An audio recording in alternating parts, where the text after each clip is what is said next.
Good morning, everyone, and thank you for joining in at 11 a.m. on a Saturday. And thank you, Anshuman sir, for inviting me. It has been an honor. A little bit about me. I won't go into much depth because this presentation is not about me. So, my name is Akshet Patel, and I am an all-time learner. I'm an MSc in Robotics and Computation student at University College London, UK. I have had some past research experiences at various universities abroad. I have interned at CSIR Goa, that's National Institute of Oceanography. I've contributed to over 15 plus research publications. They have already been published, and I aspire to be a robotics engineer, and I will graduate in September 2023. If you want to connect with me on LinkedIn and just have a small chat or discuss your profile or something like that, you can scan this QR code and this will take you to my LinkedIn profile. You can send me a connection request and we can connect. Moving on. Now I want to use your phones or your laptop and let me know quickly in the description. How are you feeling today? What do you expect from this session? Are you already feeling bored? Or just be honest because all of these polls are anonymous. Thank you. Good to know. So I'll wait for a minute or two for everyone to just put in a few words.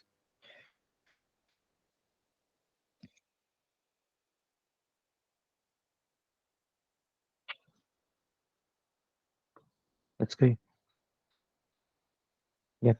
Just be honest. Even if you don't know, like somebody has said that they don't know, it's fine. You will find out as the time proceeds.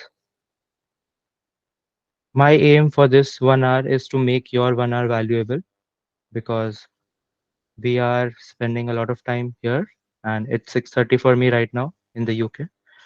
So I want to make it valuable. Um, yeah, very energetic. That's really good to know. And excuse me for looking at this side. I have a second screen there, so I usually take a look there for a better view. So let's move on. Thank you for letting me know, and I am excited for this webinar too. I've prepared myself for this, and let's see how it goes. Okay, so let me know if you have used Mentimeter or no. This is an interactive presentation style that I adapted while learning at UCL. So if you have used it before, then let me know. If not, then let me know so that it helps me to tone down my presentation and I will make some dynamic changes throughout the presentation. And this is why I would like to take a short poll. And this entire presentation has a few poll questions, and this is all anonymous. I don't know who is saying what. And even if you comment something or write something, I would not know who has done it. So please keep it clean and let's hope for the best. So we have around 23 responses out of 42. For anyone who has just joined, please go to menti.com and enter the code as shown on your screen on the top 71362136 to log in with my presentation. Let's move on. Thank you so much for letting me know.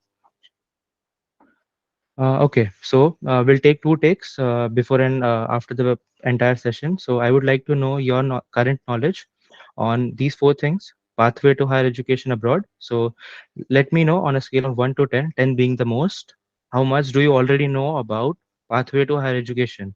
How much do you already know about writing your resume or writing your SOP and LOR? And how much do you know about preparing for IELTS and TOEFL or GRE? So if you know a lot, then you can move the slider to the extreme right. If you don't know anything, you can keep it on 0 and submit your responses so that we can dynamically see the entire average of the crowd. So around 43 people are live with us and around 15 are there online. Okay, the number is increasing. So you can see the audience average is 4.1 and our aim for this entire session will be to increase this average by at least 1 or 2 points so that we can consider this as a successful session because otherwise it will just be a waste of time. So I'll wait for two more responses and then we can proceed since we have 43 participants. So do take a note of this number. So the audience average is 3.3 and Yeah, let's proceed.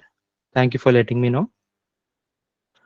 Okay, so I want to know about your CGPA and your expected CGPA so that I can add a few points if required based on your knowledge. So please let me know your current CGPA on the scale of 1 to 10. If it is 7.4, then mark it as 7.5 or 8, or mark it as 7. Uh, there are only whole numbers, so you can choose that. And your expected CGPA after 8 semesters and your ideal idea of CGPA after engineering. I hope everyone here is pursuing engineering. If not, please excuse me. I don't know the demographics, but yeah, I just want to get an idea of the entire demographic situation, CGPA wise, so that I can tune my presentation accordingly. And this is why this poll taking is exactly why I wanted 15 minutes extra for this entire session, so that I can get to know you better as an audience, and I can tune my presentation accordingly, because I have done this in the past a lot of times. So I have a certain points that I would share if I see that the current CGPA of the class is below 7.5. So it's good to know that it's 7.5. Thank you very much for your response. So let's move on. Okay. So my idea of starting Dream Guard, that was my startup. I co-founded it along with my batchmate. Our whole idea was to give a man a fish and you feed him for a day. Teach a man to fish and you feed him for a lifetime. This is going to be the theme of the presentation today. I want to teach you how to apply for masters. I am totally against you all going out and seeking help from consultants and paying 40 to 50,000 to them, and giving them entire control of your master's education and study abroad journey. So I want to teach you how to fish so that you can feed yourself for a lifetime. This is the whole idea of this presentation, and I want to start this session with this quote. Let's begin. So we are right on time. It's 15 minutes down the entire schedule time. Okay, so let's start with some of the components of master's application abroad. So first step to your master's journey is to fix your budget. I have added this point because a lot of students have reached out to me, and a lot of parents have reached out to me, and there was a significant mismatch between what the parents have told the children and what the children are understanding about their family budget and their estimated expenses for the entire master's journey. So masters abroad can cost you from 20 lakh rupees to 1.5 crore rupees. So you need to have a fixed budget in mind, because even though you have an exceptional profile, and there are rare chances that you might get 100% scholarship, but for now we assume that you don't have any scholarship or any sort of funding, external funding at your end. So the first thing that is a stepping stone to your master's application is your budget. So that will be a lagging point if you don't discuss your budget with your family. So I urge you all to please have a proper discussion, and not on the phone call. Go home if you're not at home already. Sit down with your entire family and whoever you seem is important in your family, and have a very brief discussion on what are the finances and how much can you opt for a loan and how much can you self fund. If you can self fund, then that's excellent, but if you're going for a loan, then you have to have a discussion with the bank's manager as well. So please do that. This is the main step, because if you don't have this, then nobody is going to give admission, because I believe that masters abroad is a money making business. It's a business because, especially if you consider the example of UK, there are a lot of master students, and the fees of master students is almost the double than that of the local students or the residents of the UK. So this is a way for the country to make money, and for any country, if you think about it practically, it is a way to make money. So please fix your budget and please have a proper discussion regarding your budget. The next point is course and university shortlisting. So we are assuming that you already have a specific course in your mind, and you already have some universities that you want to apply to. We'll talk about it later, but I am assuming that you already have at least a course in mind. The next step is, based on the courses and based on the universities, you make a note of what kind of exams they prefer. Is GRE waived off for them? Is Do they accept IELTS score or TOEFL score? And accordingly, you can appear for these exams. This is a brief overview of the entire process. So we'll discuss each and every step in detail as the session furthers. And next thing is what a good profile is required, which can lead you to good LORs. LOR stands for letter of recommendation. And why I say good profile is because if you don't have a good profile, and by good profile, I mean that if you don't have at least 8 CGPA or at least 7.5 CGPA throughout your 8 semesters, if you don't have good projects, good personal projects, you don't even know what research is, or you haven't ever touched research component ever, you haven't worked with any faculty, you haven't done any extracurricular activity or any other social work or any other activity apart from your academics, then that profile, according to me, is not considered as a good profile. So a good profile will lead you to good LORs, because no professor or no employer is going to write a recommendation letter of recommendation if you don't deserve it, because that will jeopardize their authority, and no one will do that. So a good profile is required for good LORs. Resume. Resume is the most important advertisement. It's a one-page advertisement of who you are and what have you done in the past 4 years. I assume all of you are in for a 4-year degree. And the last thing is the statement of purpose. Based on all of these information, points 2 to 5, you have to write a statement of purpose, which will be individually curated for the course. You don't have to copy paste from Google. You don't have to take help from any other senior that has already admitted to that university. You have to write your own SOP. And let's move on. And the last step is to apply. So take a screenshot of your phone screen or your laptop screen if you can, so that you have all these points if you want. Moving on to another quote. If you 100% only do schoolwork, you won't get a job. And that's true in the case of master's application as well. So if you only focus on your academics, or if you only get marks, you're not going to get a job, because that's not what's required for an abroad master's degree.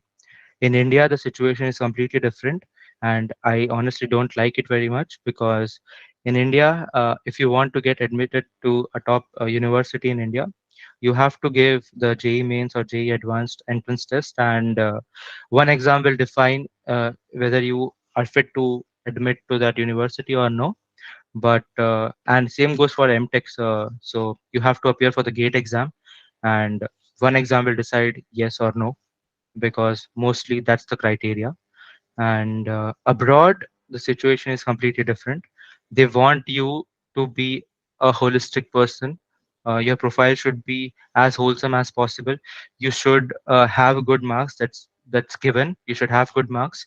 You should also have a few good projects. You should have a few internships if you can, at least one, because you spent 4 years at your undergrad, and if you don't intern with some organization or some university, then I think you have not done something correctly. And another thing, you have to have a few experiences working on projects, working on good projects, working on external projects, working or collaborating with other people, other departments from your university, and also one or two research publications if you can. That's not mandatory, but that will definitely boost your profile. And then coming to extracurriculars, you should be uh, taking part in various competitions. You should be working along with some NGO or some Rotaract club, for example, or you should at least help out to the society in some way or the other, because the university abroad will consider you as an asset for the next 2 years. You will carry that name throughout your life. If you do not pursue your PhD, that university will be associated to your name. I'm not going to write Akshet Patel, Manipal University, Jaipur. I'm going to write Akshet Patel, alumni or robotics engineer, UCL. So UCL, the tag is associated with my name if I do not pursue a PhD. And that will be the case for most of the students. So they will consider you as an asset, and you have to prove yourself that you are an asset. So just doing the schoolwork will not get land you the admit.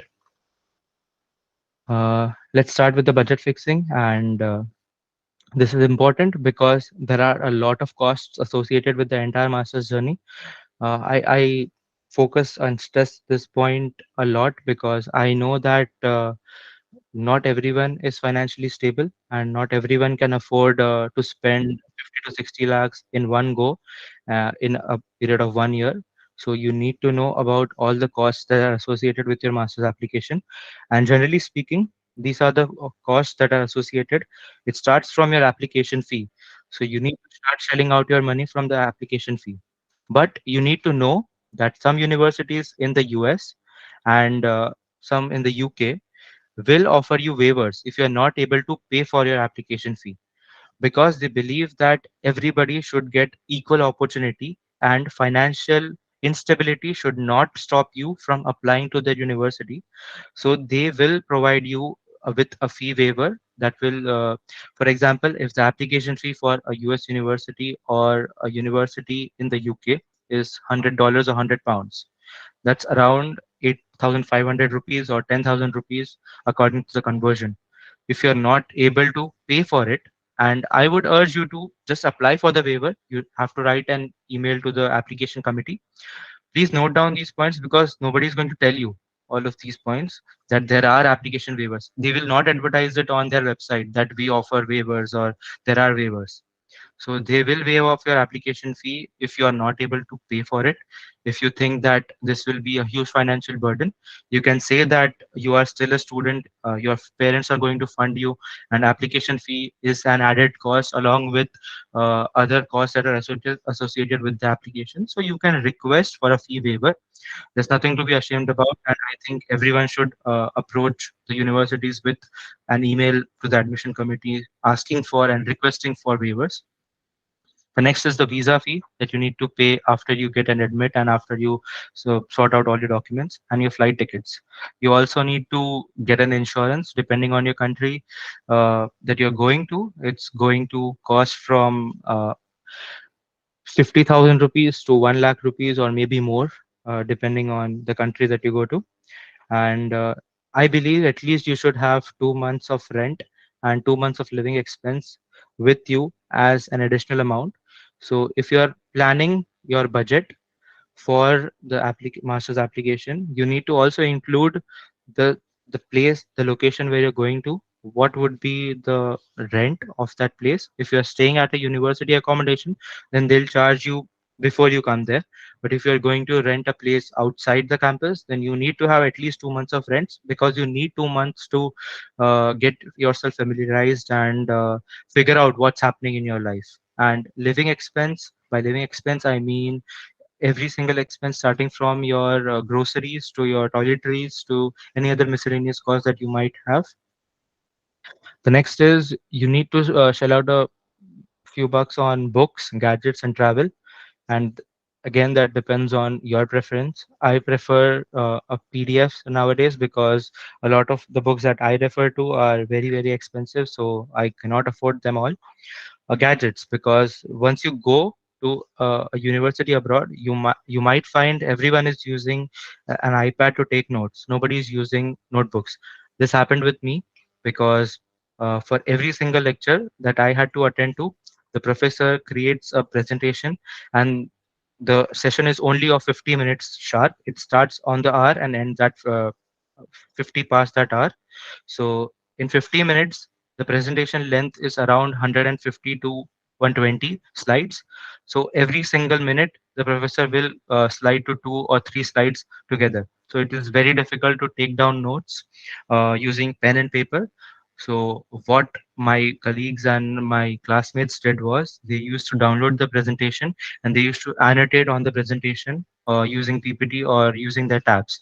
And this is what I had to do as well, because there was no time practically for me to take a note of what the professor is talking about and then make notes. So you might uh, shell out a few bucks on gadgets like tablets or any other writing tabs that you might buy.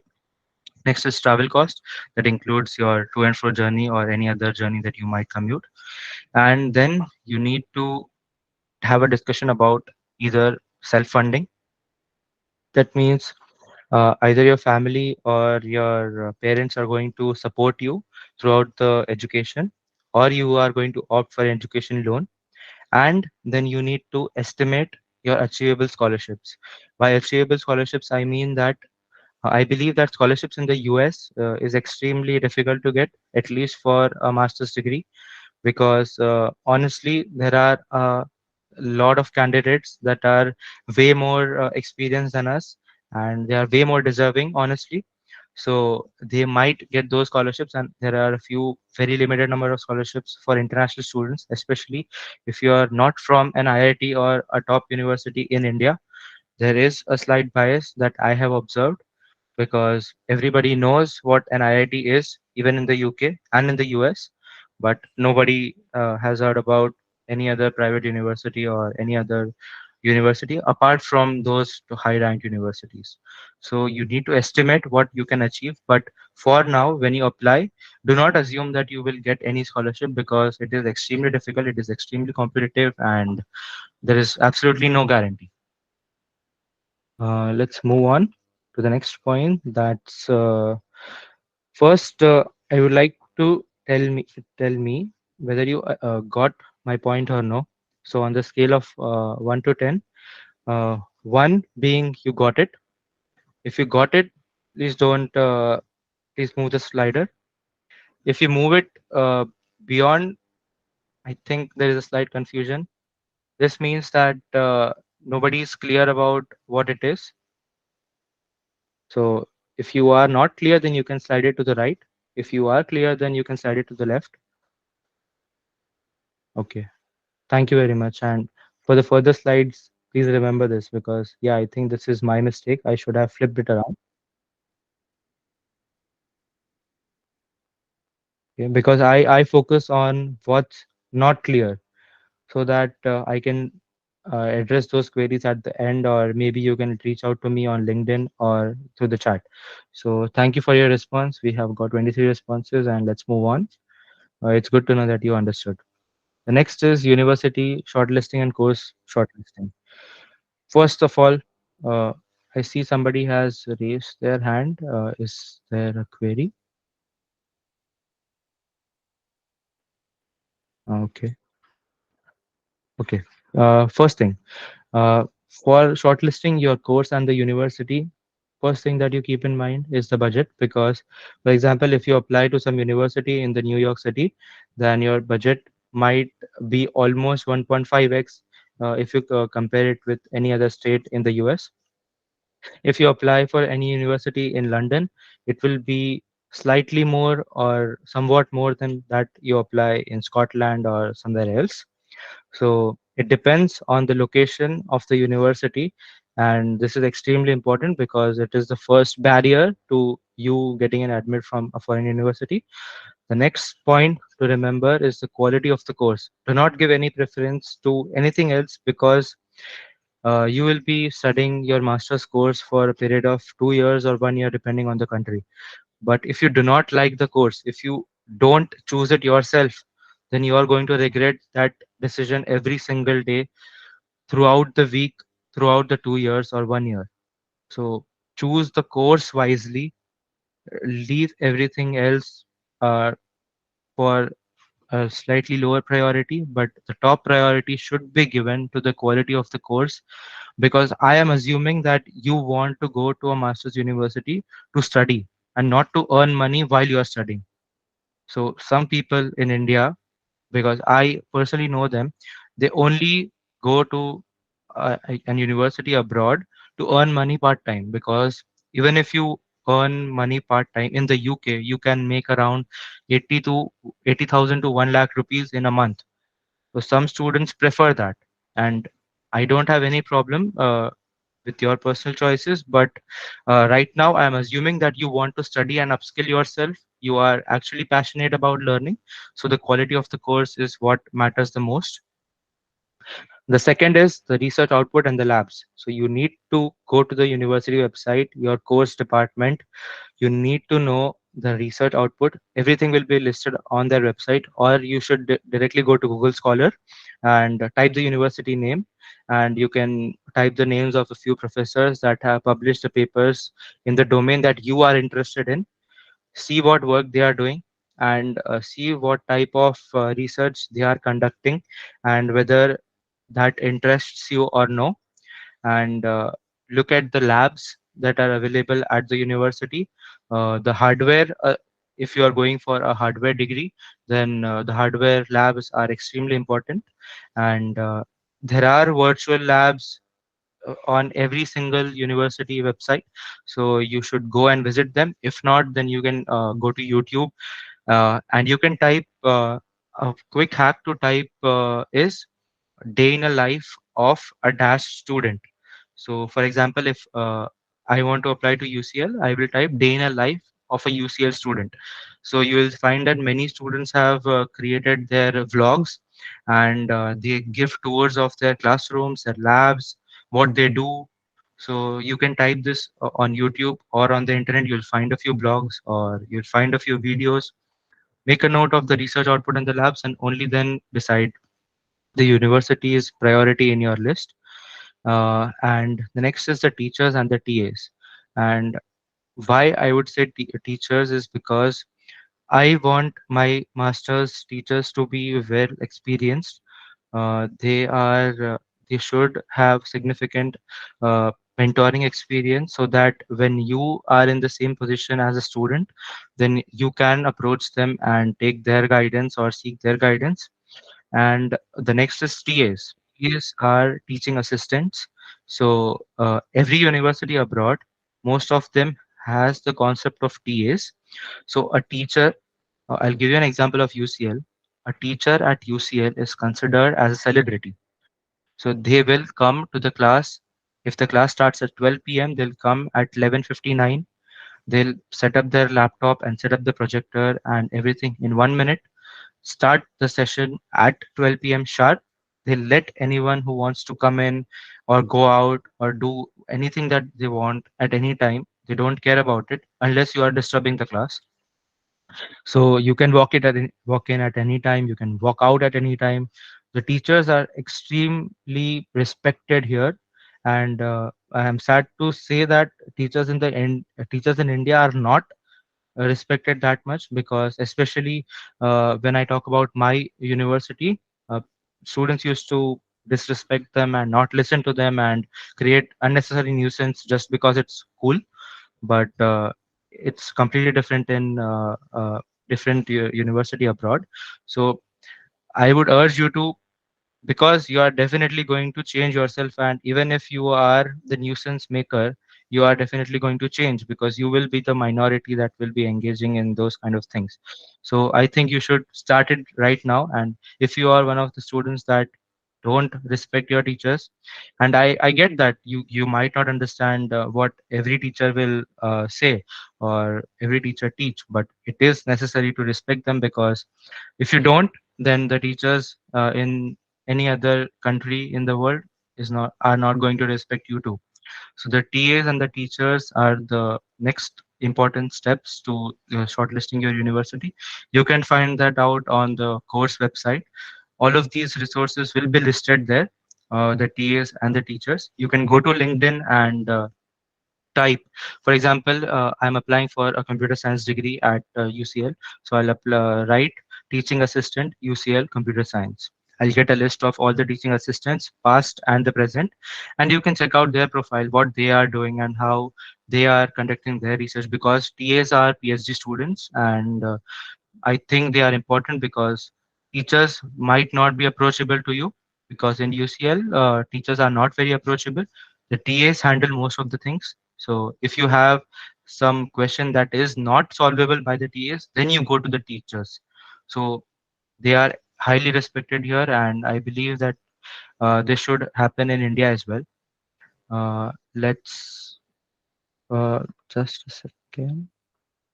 Yeah, I missed a point. Yeah, the next point is location of the university. Why I say location? Because of safety reasons. There is an increase in gun violence in the USA, and UK streets of London are not safe at night. So this is just a few examples that comes to my mind. Safety is the number one issue because your parents are going to send you abroad for a 1 or 2 year span, and this period should not be a mental burden on them.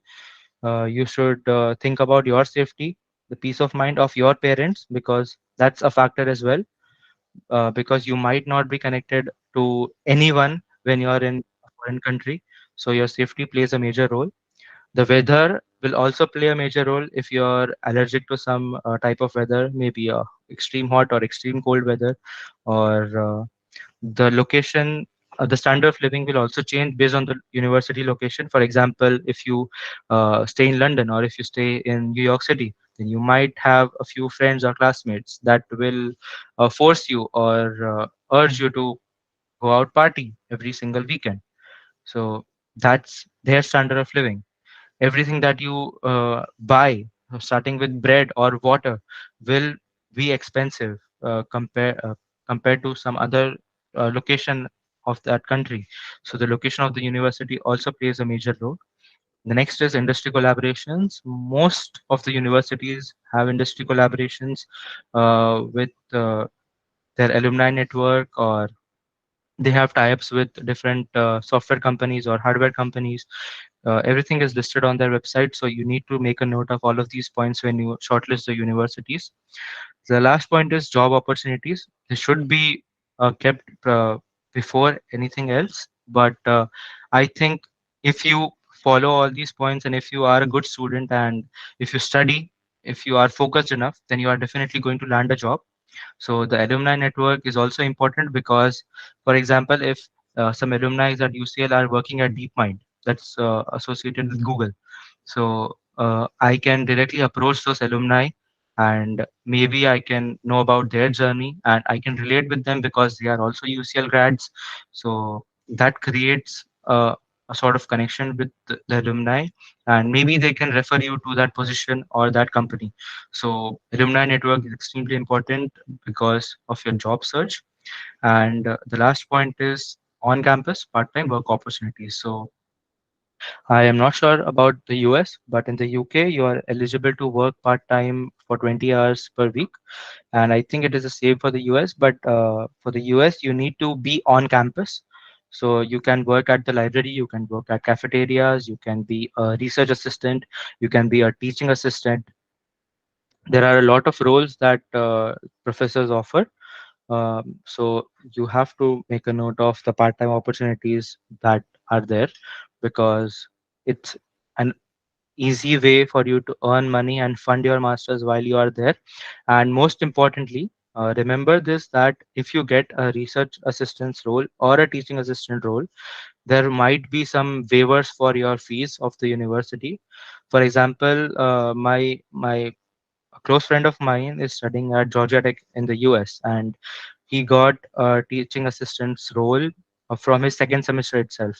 So he will be a TA for that particular time, and his entire fee was waived off for that semester, which is around 15 to $20,000 depending on that university. So it's a huge amount of money, and if you can land those jobs, then you should definitely go for it. The next part, please let me know if you did not understand. If you did not understand, then let me know in the comment section that's right here. You can click on this icon on your phone screen or your laptop screen, so that you can ask me any particular question regarding to this slide, because I will know at the end when we go through it, I will know exactly which slide was doubtful. So it will be easier for me to answer the questions. So I see that we have half an hour left and we have a lot to cover, so I'll be moving on. Thank you very much for your response. And the next thing is GRE, IELTS, and TOEFL. GRE is a competitive exam that you appear by studying quants and maths and verbal, and that's English and logic and maths. So I believe that you do not need to go for any classes if you are a disciplined student. There are a few drive links, Google Drive links that I can share that I already have, and they are accumulated by some student 3 4 years ago, and they are already active. So I can share those links with you if you want, and you can download those lectures or download those resources and study yourself. All of my friends studied themselves. I did not appear for GRE because it was waived off during my time, but I think for your batch, it will definitely be a part of the application. And even if it is waived off, you should appear for GRE because it will give you an edge about other students because they will consider that score. An English exam and TOEFL is also an English exam. So a safe score to get into any top university is 320 out of 340 in GRE. So it is not very easy to get 320 plus score, but it is easy to get a 310 plus score. So you have to bridge the gap of only 10 units. So you can prepare for this if you are disciplined enough to study from those uh, sources for a period of 2 months, and then you can easily score 320 plus marks. The next is IELTS exam. A safe score for landing in any university abroad is 7.5 bands out of 9. They have listening, reading, hearing, and writing. So, and same as TOEFL, 100 plus marks out of 200, 120 is a safe score for any university. I personally only studied for 2 hours before the exam. For my IELTS exam, I scored 7.5 bands, and I think that's enough because what they want is to understand if you can grasp and understand and learn uh, the things in English that they teach. Because most of you will go to an English speaking or English taught course for an English taught course. So that's what's important. So I think 2 weeks is enough. 2 months and 2 weeks for your IELTS and GRE preparation, and you don't have to pay anyone for these exams. All of the materials are available online. There are free YouTube resources. There are books. I have a few PDFs. I can share it with you all. So make sure to reach out to me, anyone from the team, and I can share all the resources, and you can share it with everyone. Let's move on. You can let me know if you understood the concept of GRE. I don't want to go into much detail because there's not much to say. It's it's a 1 hour session in itself. If you want to talk about each and every aspect of the exams, make a note of what exams they prefer, and then take a decision accordingly if you want to attempt that exam or no. And it is a gamble, but I would urge you to appear for GRE exams. I know it's a bit expensive, around 13,000 rupees, and even IELTS and TOEFL. So it will be a bit expensive, but I think you should go for GRE because it will boost your application. Thank you for your response and good to know. And let's move on. The next is LORs. So LOR stands for letter of recommendation. I believe that there are three types of LORs. One is academic LOR, one is research LOR, and second is employer. That's from your employer, a company, or your any kind of employer that you have. So you have to first create your profile and become deserving enough for somebody to write an LOR for you. Most of the times, the professor or your employer will ask you to draft a, a rough LOR for yourself so that they can review that, they can edit that as required, they can modify it, and then sign it on the letterhead of the university. So, an academic LOR is an LOR that's issued by somebody who has taught you a particular subject or maybe two subjects related to the same field.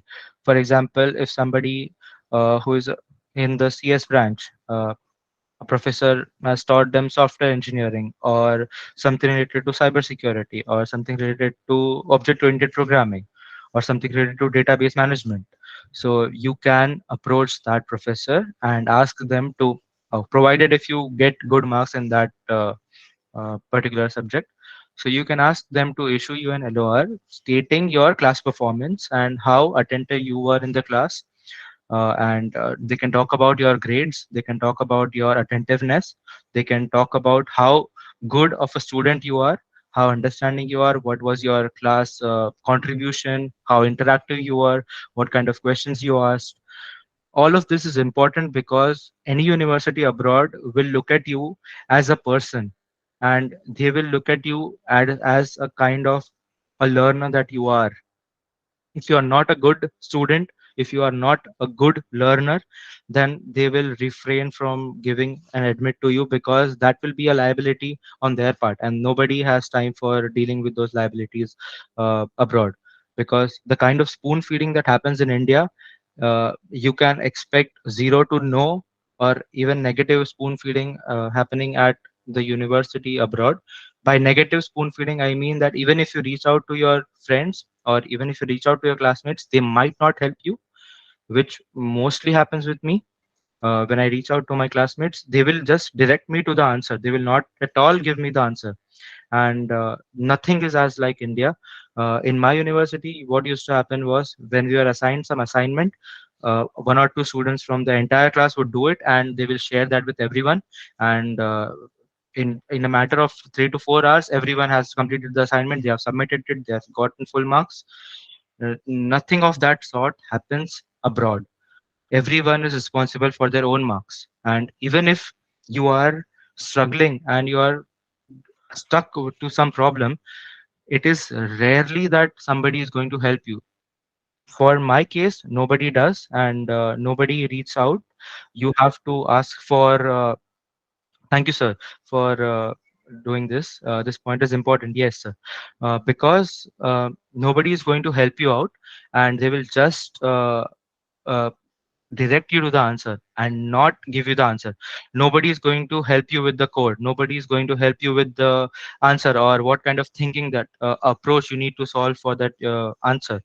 So people say no directly, and nobody owes anyone anything here, because you barely know them from 2 or 3 months, and how can you expect them to give their answers when they have also spent around 40 to 50 lakh rupees, or whatever it is there in their currency. In my case, I was the only Indian student in my class, a class of 60 plus students.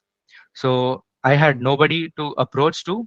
I have a few friends that are from Indonesia, Thailand, from South Africa, from Italy, from Hong Kong, from China, from US, from the UK, from Egypt. I reach out to those friends. I seek guidance, because even I came from a non-coding background. I was from mechatronics engineering, and I've opted for a robotics course that's offered by computer science engineering. So please do not expect anybody to help you, and do not expect anyone to share any answers to you. It doesn't work that way here, and that is why your academic LOR is extremely important, because you need to let the foreign university know that you are a good student and you can study on your own with minimal supervision and minimal help, because they are dealing with around 500 students in one particular time frame. So it's extremely difficult on their part to help you out individually. They will provide you with resources or help as required, but I think it's extremely difficult. And in my case, what happens was, when everybody is understanding, the entire 120 students are understanding whatever the professor is teaching, you will feel extremely hesitant to ask a silly doubt that you have in your mind, and then you might forget that doubt. So it's better to make good friends, better to have a few friends that might help you learn yourself, so they will assist you in learning. Nobody is going to give you answers. So academic LOR is extremely important. The second is research LOR. If you are pursuing a research project or research any particular research under a professor or a faculty member, then you can approach them for to write you a research LOR. By research LOR, I mean that they can talk about your inclination towards research. What work have you done? Because research shows a discipline. It shows extreme academic discipline and intrigue and intuitiveness, because not everyone conducts research, or not everyone is focused enough to go on and read papers and experiment with new stuff, or modify or tweak existing things that are already done. So it will research will tell a lot about you as a person.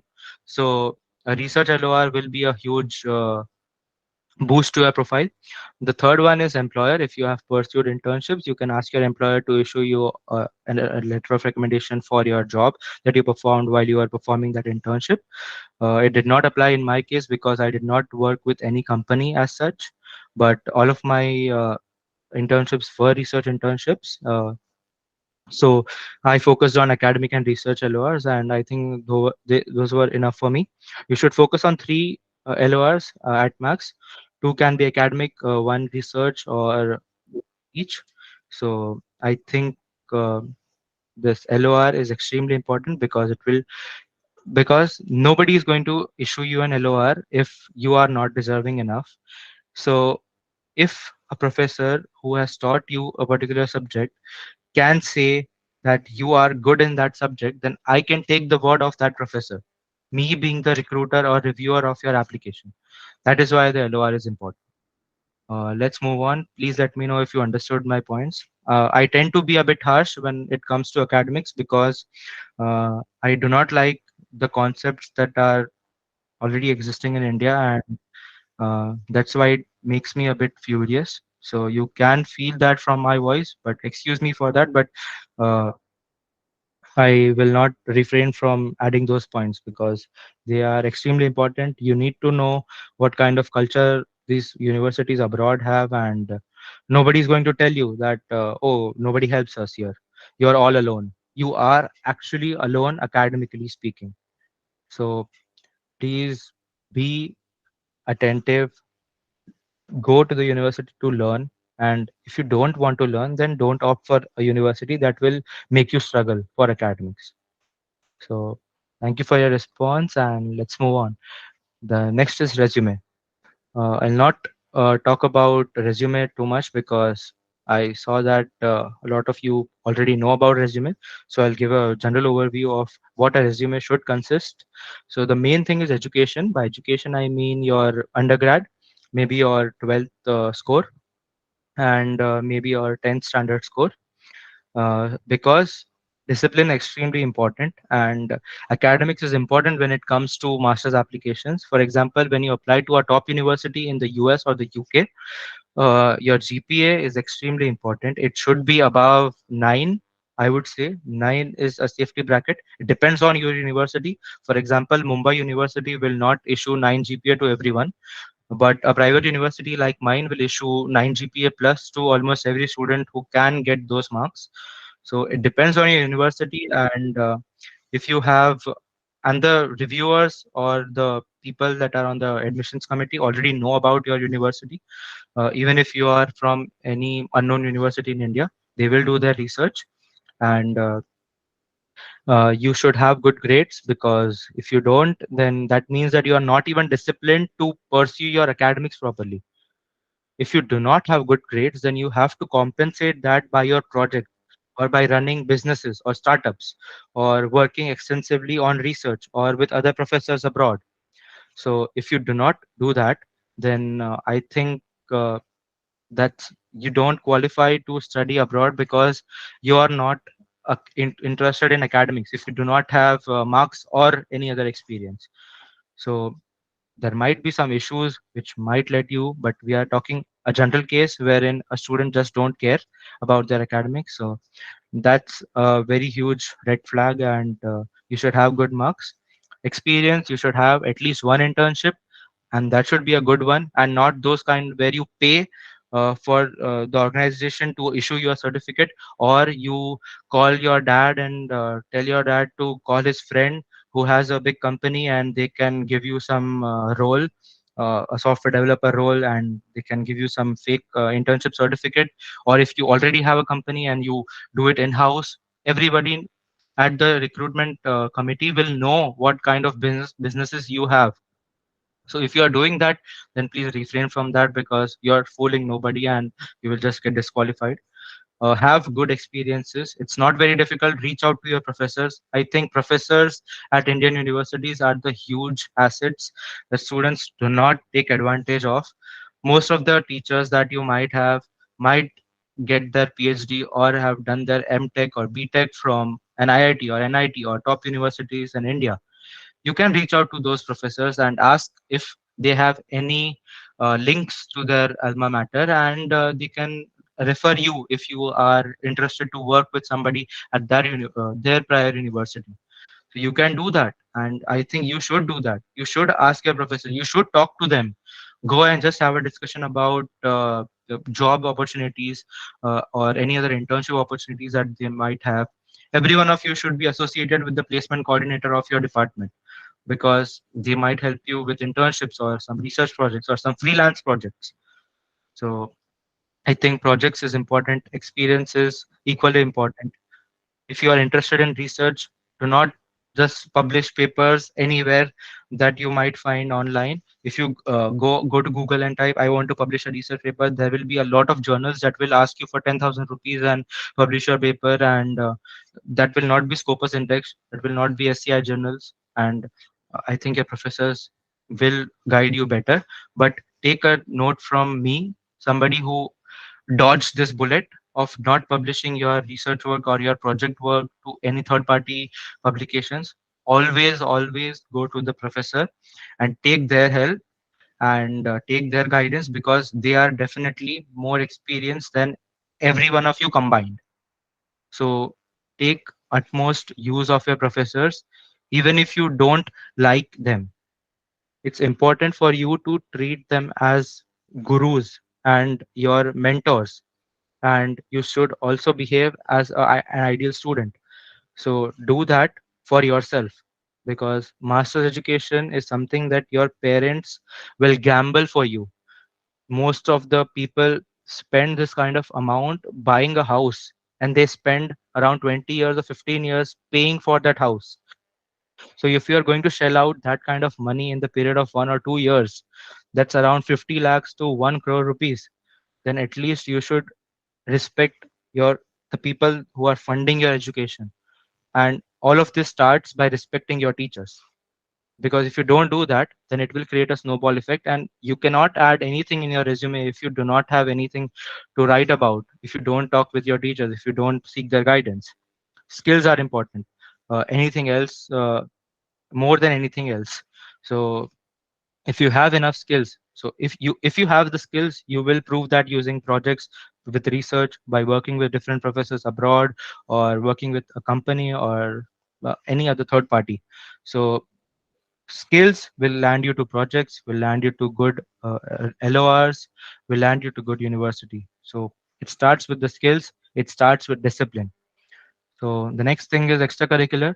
A university abroad will also look at you from a holistic view. You should also take part in extracurricular activities. For example, if you talk about my case, I did not do anything for the period of 2 years. I used to study. I got 9.8 GPA in my first semester. I got 9.92 in my second semester, and that's all. After 2 years, I was like, I had no other experience. I had no exposure of studying at a private university in India, that's recognized all over the world and all over India. I did not take advantage of that. I can talk about it a lot, but right now let's move on to social work. If you are a part of any NGO, if you are part of any club that's doing something for a social cause, for example, tree plantation is also social work. Teaching the less who are less lucky to get for formal education, if you teach them, if you teach somebody for free, even if that is one student, that is also considered as social work, and you can add that to your profile. That will count and boost your profile. And the last thing is achievements. Your achievements might be you getting some honor or award or scholarship. Scholarships are extremely valuable if you got a scholarship at your undergrad. And the least important thing that I believe is course certificates, because you can get a course certificate by not even understanding a single thing, because every single course on Udemy or Coursera or most of the famous platforms, they already have their answers online, and somebody who is just doing it for the certificates will just copy and paste the questions on Google, get the answers, get the certificate, and at the end you don't even know what the skill is. And people usually know that, and nobody is going to give you the benefit of the doubt unless you back the certificate with some project or some research work. For example, if I pursue a course in deep learning or machine learning, and then I use the concepts that I learned to create a project of my own, and I write a report for that project and write that I have done this project by using the skills that I have done from pursuing this course. Only then that validates my course and authenticates my course certificate. Otherwise, it's just a piece of paper, and it's just a PDF, and nobody is going to focus on that. So it's the least important thing if you cannot back it up. Let's move on. Please let me know if you understood it, and we'll move a bit quicker because we have around 15 minutes now. Hmm. And there are a few more slides that are remaining. Hmm. Okay, I'll just wait for. Okay, thank you very much for your response. I think it's fine. Let's move on. The next is statement of purpose. So, statement of purpose, I believe, is a love letter to the university that you write. It's extremely important and extremely valuable for your master's application. I'll spend around 5 minutes talking about SOP because it is the first step that you write about yourself.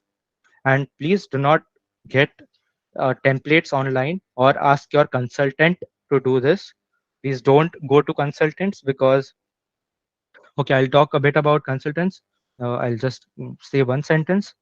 You're going to spend around 50 lakhs to 60 lakhs rupees, or let's say 30 lakhs on your master's education.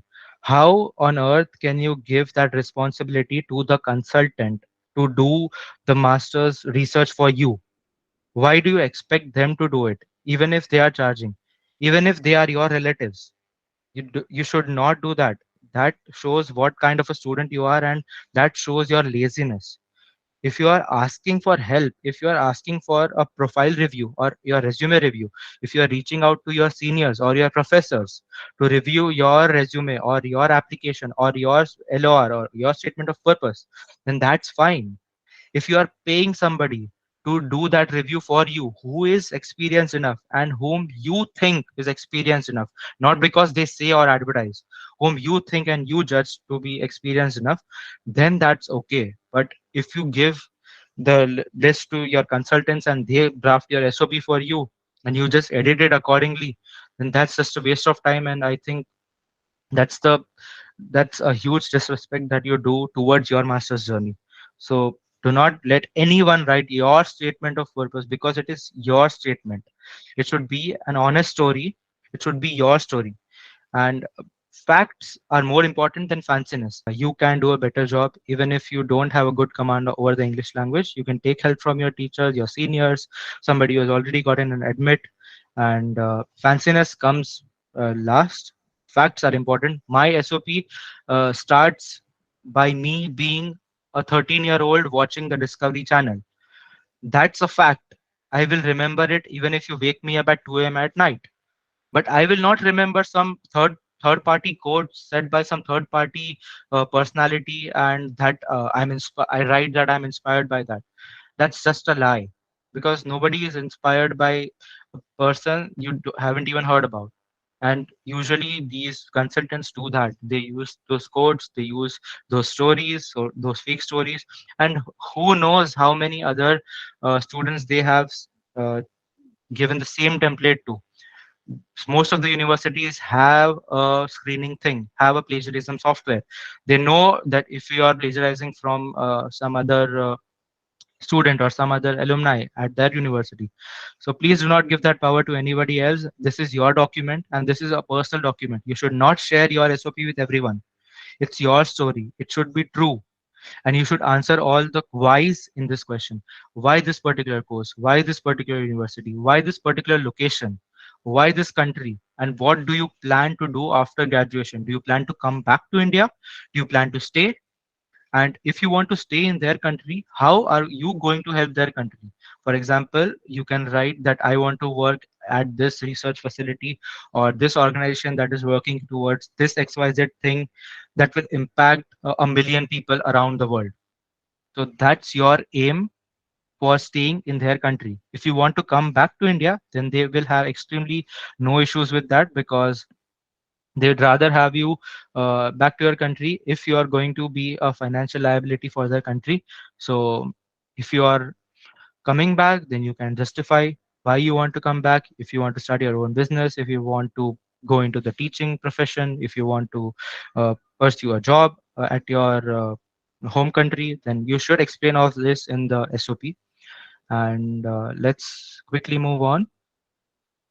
Please rate if you understood what an SOP is, and it should be a story about yourself.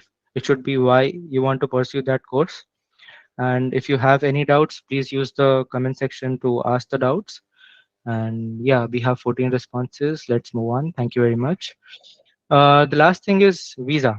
So I don't consider myself, you know, knowledgeable enough to talk about the visa of every country. But for the UK and for for most visas, most country visas, you have to show a particular amount in your bank for a period of 3 months. So you should have that amount blocked. For example, in the UK, you should have around your entire expense for your 1 year in your bank account for a period of 3 months. And if you do not talk to your parents about the finances, if you don't know what is required by the visa and immigration office, then you will fail this criteria and your visa will be delayed, your education will be delayed, and everything will get messed up because of this. Do your research about the visa. You have to take proper documents from the university. Transcripts are extremely important. Everything should be on your letterhead. It should be stamped and sealed and properly notarized by your university. It should not be a fake document. You should not edit it at any cost. If you have any spelling mismatches on your passport, on your degree, you should get proper affidavits. This will take time. So do start your journey early. I think the best time to start your journey is 14 months before you fly off. So you should start your journey irrespective of any country 14 months before, and not your GRE preparation or your exam preparation. I'm talking about the actual journey. Should watch YouTube videos, seek help online, reach out to people on LinkedIn or your friends or your family friends or your family members, or you can reach out to me if you are going for masters in the UK, and carefully fill out your application. Usually, consultants charge around 15 to 20,000 just for filling your application, and then you come to know that the application filling will take you 2 hours, and you have given somebody 15,000 rupees just for 2 hours of work. So either you do that properly, or you take help from somebody, but do not give money for somebody to do your work. This is just irresponsible thing, and you can save a lot of money by saving money on these topics. So uh, pay utmost attention to your visa, because if you don't get this right, then everything might get ruined. You might have to defer your application. So get proper documents from the university. Make sure that you have all the documents. Make sure you have the finances sorted out. You have your education loan sorted out, and you have all the documents from the bank. If you are providing multiple assets, then you have proper documents for supporting those assets. If there is, and make sure to have no mismatches between your university documents, your bank documents, and your passport. Because if you have a mismatch in your spelling, or your father's name or mother's name or your name, if there is a spelling error, if there is an error of placement, for example, your surname comes first or your name comes first, then that would be a problem. You will need to have proper affidavits from notarized lawyers or somebody who can issue that to you, and that will create an additional step in your visa journey. So make sure to note all of this from the start, and let's move on to the next point. Uh, I found this amazing Instagram post, and which said, I'll just read it out so that you can listen to it. It says, my therapist was talking about how so often people don't wear their favorite perfume daily because they are saving it for a special occasion, or they don't burn their favorite candle because they want to save it for a special evening. And how many of us do that, what all sorts of things in life. We don't take risks, and then all of a sudden, 5 years pass, and you have a bottle full of stale perfume, or your favorite candle is collecting dust, and life passed you by before you ever know, because you are waiting for something special, or living in a fear when every day is important. She said, you can get another candle, but you can't get another day. I found this extremely inspiring because your master's journey starts right now. You are listening to me, and out of 42 students, 34 have stuck around throughout the entire duration. So I think you are getting some value, and you think whatever I have said is important to you. And I hope you all are paying attention. So it starts right now. This is your sign to start your preparation right now. If you are in the third year, if you're in the second year, you are late if you are in the fourth year, so start right now. This is your sign. Every single day is important, and every single day starting from now is important. If you are aiming for a course in fall 2024, you should start right now. If you are aiming for a course in fall 2025 or spring 2025, then this is the right time to start your preparation. Start your GRE preparation, start your IELTS preparation or TOEFL preparation. Improve your profile if you don't have a good enough profile. Make connections, network with people, reach out to people on LinkedIn, talk to your professors.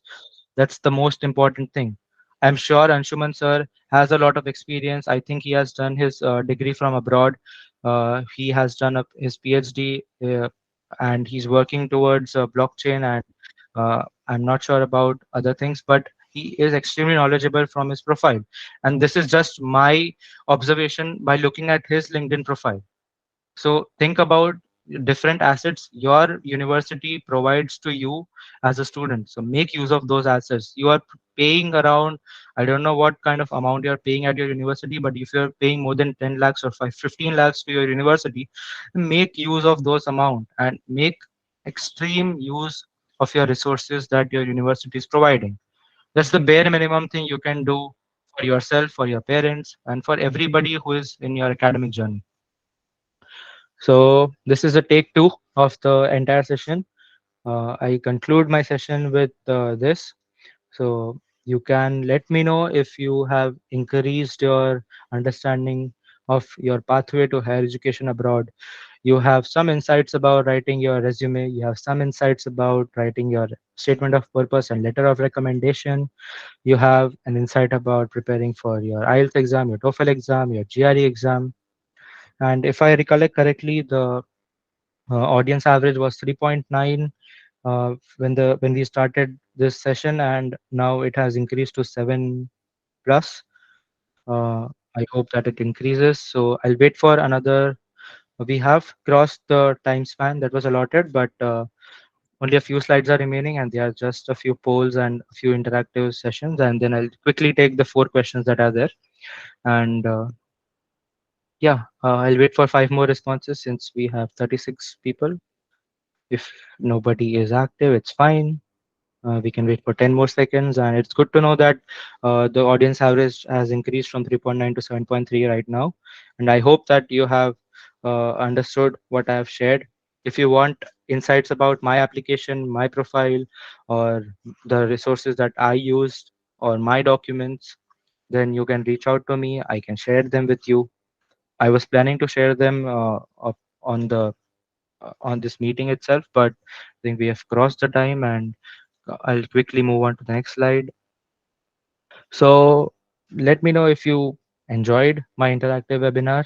If you think that uh, if I do this in the future, it might help the viewers or the audience. It's fine if you did not enjoy it.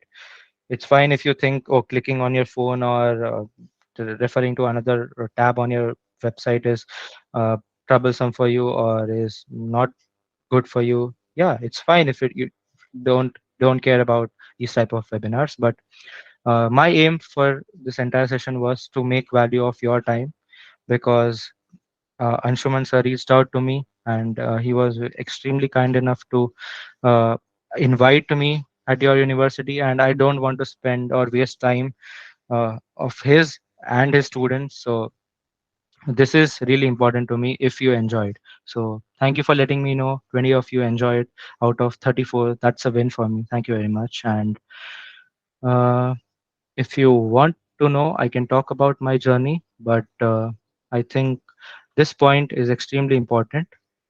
Since January 2023, I've applied to 425 jobs, and I heard back from 13 of them. That's 1 3, and that's a success rate of 3%.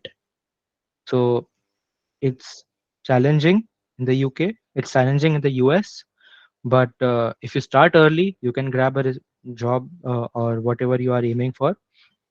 Uh, I have interviewed with Dyson, with ARM, with ABB, with a lot of software companies, and this is what I've also interviewed with DeepMind that's associated with Google, but I couldn't get in.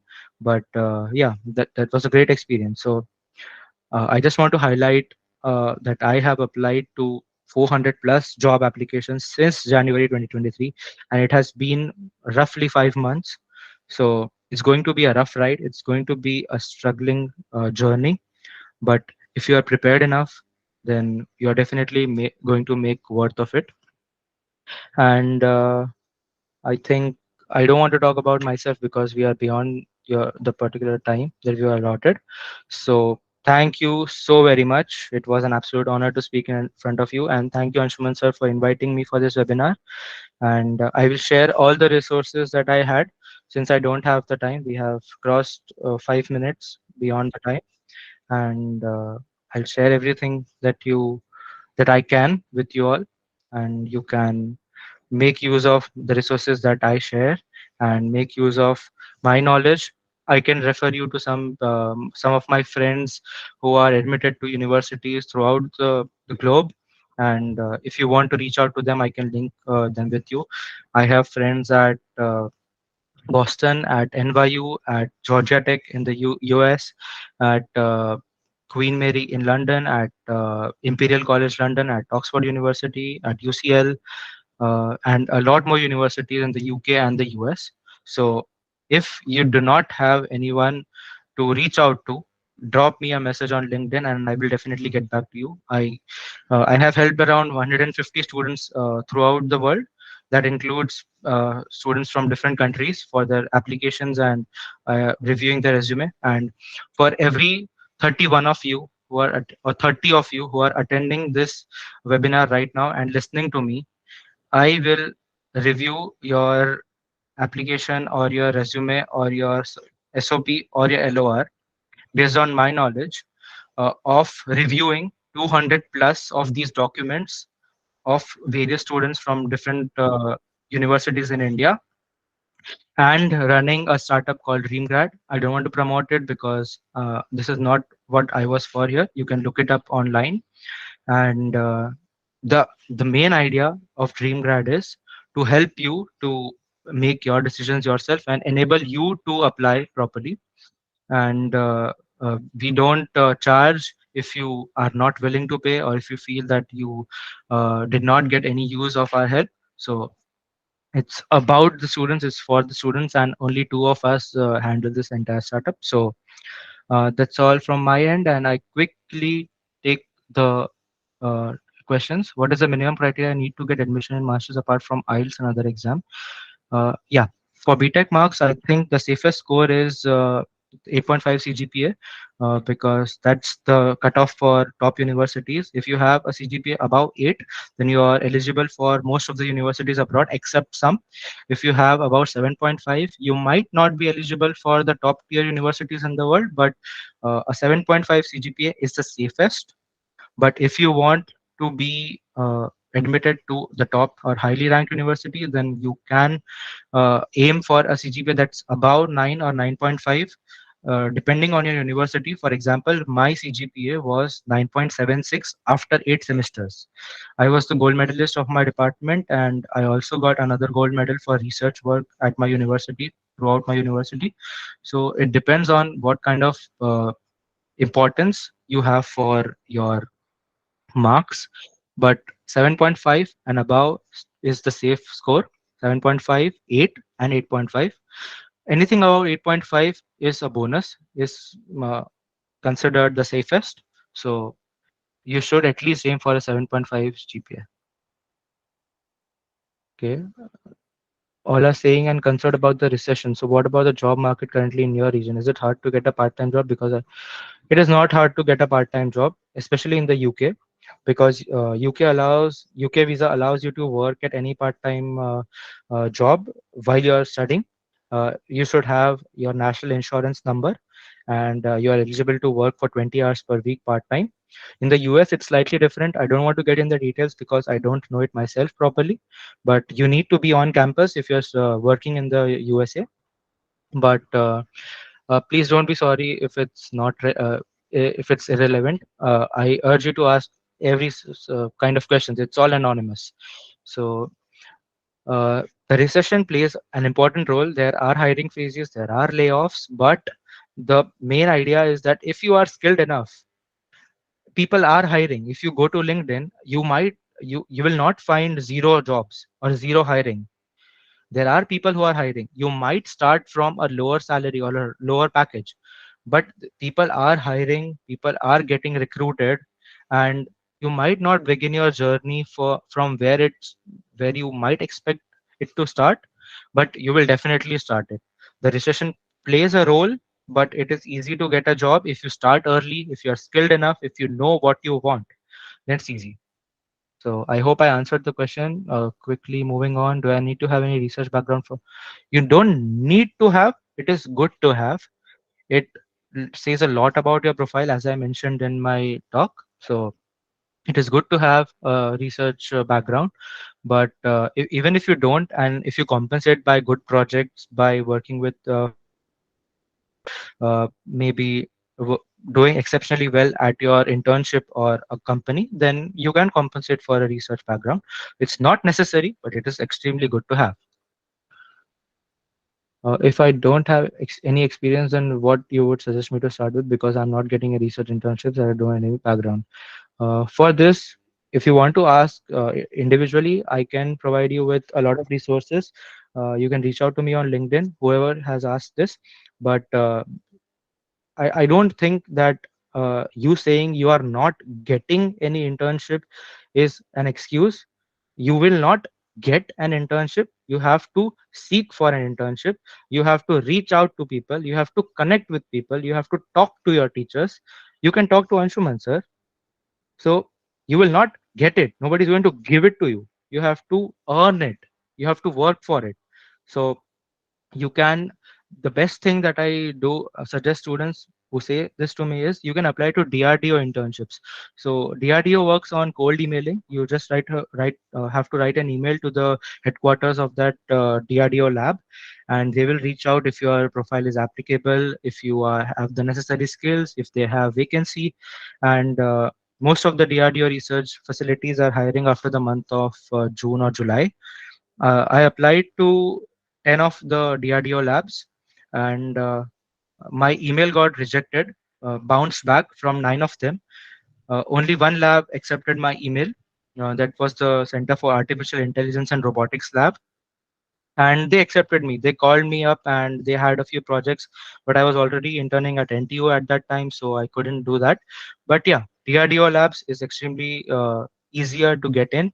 The next is you can reach out to your professors and ask them if they have any research project under them, or ask them if they have any colleagues or any friends at other universities who can issue you a certificate and a research internship certificate from their university. That's also considered as a research internship. So please don't say this to anyone, especially your teachers, that you are not getting any internship. You will not get any internship. You have to look for it. You have to work hard for it. You have to seek from the start. So I hope I did not offend you, but this is what any professor is going to also tell you, that you are not going to get it. So can I apply to my tax GRI in the fourth year? No, I don't think so that you can. I think only second year, or I think third year students can apply, but I think only second year and first year students can apply for my tax GRI. You can look it up online. Don't take my word for it, please. And what if I have 6 GPA? I am good for in practicals, but I don't get 9.9. Okay, to be honest, a 6 CGPA will eliminate you from most of the shortlists. So usually they have a cutoff of around 7 at least, most universities. So if you have a 6 CGPA, then you have to bundle your profile with experiences with projects, or you should have good letter of recommendation. You should have a good reason why you couldn't score. It might be because you have a family emergency or a medical emergency, but if you don't have any justification for your 6 CGPA, then I think uh, I think you should rethink your decision about masters, because 6 CGPA talks a lot about you as a student, and most universities are not looking for somebody who has 6 CGPA. So I'm sorry if that offends you, but that's the truth, and that's how universities work. If you have 7.4 CGPA and the cutoff is 7.5, they are not going to entertain you if the shortlisting criteria is 7.5, even if you are the son of the president, so, or the daughter. So this is extremely important. It's the filtering criteria that these universities use. I'm not very, uh, I don't support it, but it is what it is, and you have to do your own research. An important resource that I want to share is you can go to the website called admits.fyi. You will get a list of the universities in the US, some in the UK, and you can make a note of what kind of admits that the people who are already admitted in the university has, what kind of CGPA they had, what kind of background they have. It's a database created by a few students in India, I think, and you can go to the website admits.fyi. I'll definitely share all the resources with every one of you, but let's move on. What steps to take to get admission to Ivy League college in the US? Steps based on current seminar, or it can be more. This webinar is just an overview of your entire journey. I cannot cover, and not anyone cannot cover this entire journey in 1 hour or 2 hours. It's a process. So if you want to stay connected with me, you can reach out to me. But this, I think this is an individual answer, because this steps depends on you and your profile and your interests and your inclination. It's not a general answer. And honestly, Ivy League, if you are going to apply for an Ivy League university and it's just for the name, then I think you should reconsider, because Ivy Leagues usually costs a lot, uh, more than 1.5x or close to 2x of any other university in the US. But see, I believe, if you, okay, so it might come off as judgmental, but if you already have a profile that's suited for an Ivy League, then you will not be asking this question. So, if you are listening, whoever asked this question, if you are listening, then do your own research first about what steps to take, because the steps I've already discussed in 1 hour. Now it's about your journey, it's about your application and your profile. So it's an individual answer according to me. And I'm sorry if I don't answer this as per your expectation, but I cannot answer this in a generic way, because it depends, and it's extremely difficult to get an Ivy League. So I think the easiest Ivy League compared to every other Ivy League is Cornell. It's in New York, I think. So it's easy, but it's expensive. So it depends on you. And you can reach out to me if you want, but that's all. What is the minimum criteria need to get admission in masters apart from IELTS and other exam? Oh, I've already discussed all the criteria. You don't need any other criteria. You need your marks, you need your IELTS score, your GRE score, and every other aspect is not an eligibility criteria. It's a criteria that will make your application better, and it will improve your application. So it's not the minimum criteria. All the minimum criteria are already listed on their website, so you can take a look there. So nothing apart from IELTS and GRE and marks. So that's the minimum criteria. I mean, all the other aspects I've already discussed in the session. Okay, I think we have reached the end and answered all the questions. Yeah, thank you very much, sir. Thank you very much, everyone who has stuck around till overtime, 15 minutes. Thank you very much. It was an honor and I really enjoyed it.